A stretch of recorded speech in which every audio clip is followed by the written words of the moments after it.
Magandang umaga po sa ating lahat. Update tayo sa binabantayan nating Tropical Depression Krising dito sa loob ng ating Philippine Area of Responsibility mula sa nilabas natin Tropical Cyclone Bulletin kaninang 5 a.m. So itong si Bagyong Krising ay huling namataan sa layong 535 kilometers east ng Huban, Sorsogon. Ito'y may taglay pa rin na lakas na hangin na 55 kilometers per hour at pagbugso na 70 kilometers per hour. At ito'y kumikilos west-northwestward sa bilis na 15 kilometers per hour. So mamaya papakita po natin yung track netong si Bagyong Krising. Samantala, patuloy pa rin ang pag-iral o yung paghila neto ni Bagyong Krising ng southwest monsoon, kaya malaking bahagi ng western section ng ating bansa ang makakaranas ng mga pag-ulan mamaya at sa mga susunod na araw.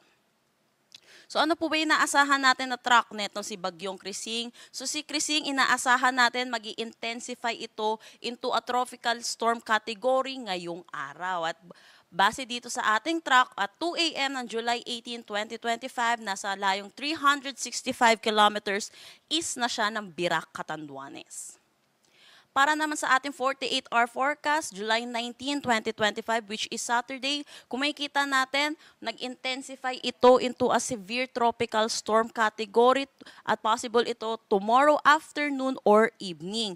At bahagyang nag-southward itong track netong si Bagyong Krising, kaya malaki na ang tsansa ng landfall scenario over mainland Cagayan tomorrow evening or Saturday, July 19.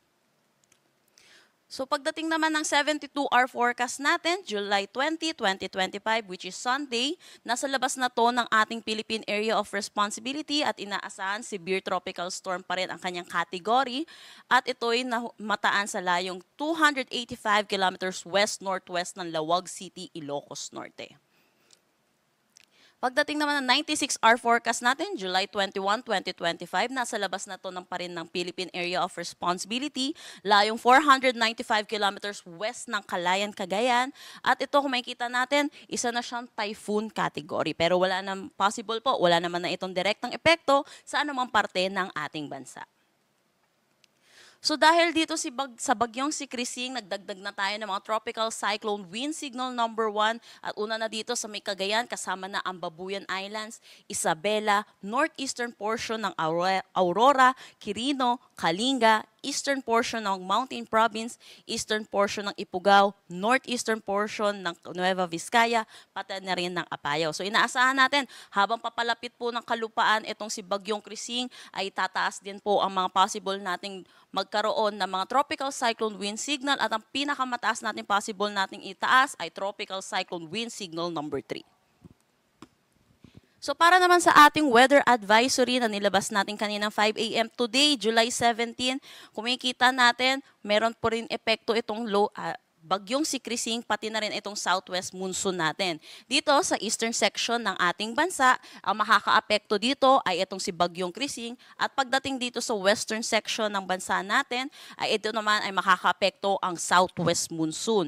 At kung makikita din natin dito sa ating mapa ng weather advisory for today, 100 to 200 millimeters of rain ang inaasahan dito sa may Occidental Mindoro, Antique at Negros Occidental. At sa mga color yellow po natin nakikita, 50 to 100 millimeters of rain naman ang ating inaasahan. So iba yung pag-iingat po para sa ating mga kababayan, para sa mga banta ng mga pagbaha at mga pagguho ng lupa. Bukas, inaasahan natin, pagdating po ng paglapit neto ni Krising sa ating kalupaan, kung makikita natin, dumami yung color orange dito sa may Northern Luzon at dulot ito nung paglapit nga ni Krising sa ating kalupaan. At inaasahan natin 100 to 200 millimeters of rain dito sa Isabela, Cagayan, Apayao, Ilocos Norte, Abra, Kalinga at Ilocos Sur. Kung makikita din natin, may mga 100 to 200 millimeters of rain naman tayo, dulot ito ng southwest monsoon sa may Occidental Mindoro, Antique, Negros Occidental at Palawan. May kita din natin sa ating mapa, buong Luzon na ang makakaranas ng mga significant rainfall at possible combined effect na ito na itong bagyong si Krising at ang southwest monsoon. Para naman sa Saturday, naasahan natin 100 to 200 millimeters of rain pa rin dito sa may ilang bahagi ng Northern Luzon at pagdating na rin dito sa may Ilocos Sur, La Union at Pangasinan, Zambales, Bataan, dulot pa rin ito netong southwest monsoon. Dito sa taas ay dulot na itong si Bagyong si Krising. Occidental Mindoro at Antique, dulot pa rin ito ng southwest monsoon. Kung makikita din natin, nabawasan na yung mga areas na meron tayong significant rainfall. Wala na tayo dito sa eastern section ng Luzon, pati ng Visayas, dulot na rin sa pagkilos netong si Bagyong Krising. Ano po ba inaasahan nating hangin? Dulot na ito si Bagyong Krising. Today, inaasahan natin, may mga bugso tayo ng mga paghangin dito sa Batangas, Quezon, Bicol Region, Mimaropa, Visayas, Zamboanga del Norte, Camiguin, Surigao del Norte, Dinagat Islands, Davao Occidental, Davao Oriental at Sarangani. Bukas naman, inaasahan din natin dito sa Bataan, Metro Manila, Calabarzon, Bicol Region, Mimaropa, Visayas, Zamboanga Peninsula, Basilan, Sulu, Tawi-Tawi, Misamis Occidental, Lanao del Norte, Camiguin, Surigao del Norte, Dinagat Islands, Davao Occidental at Davao Oriental. By Saturday, July 19, may mga lakas na hangin pa rin tayong mararanasan dito sa Metro Manila, Central Luzon, Calabarzon, Mimaropa, Bicol Region, Visayas, Zamboanga Peninsula, Misamis Occidental, Lanao del Norte, Camiguin, Dinagat Islands, Davao Occidental at Davao Oriental.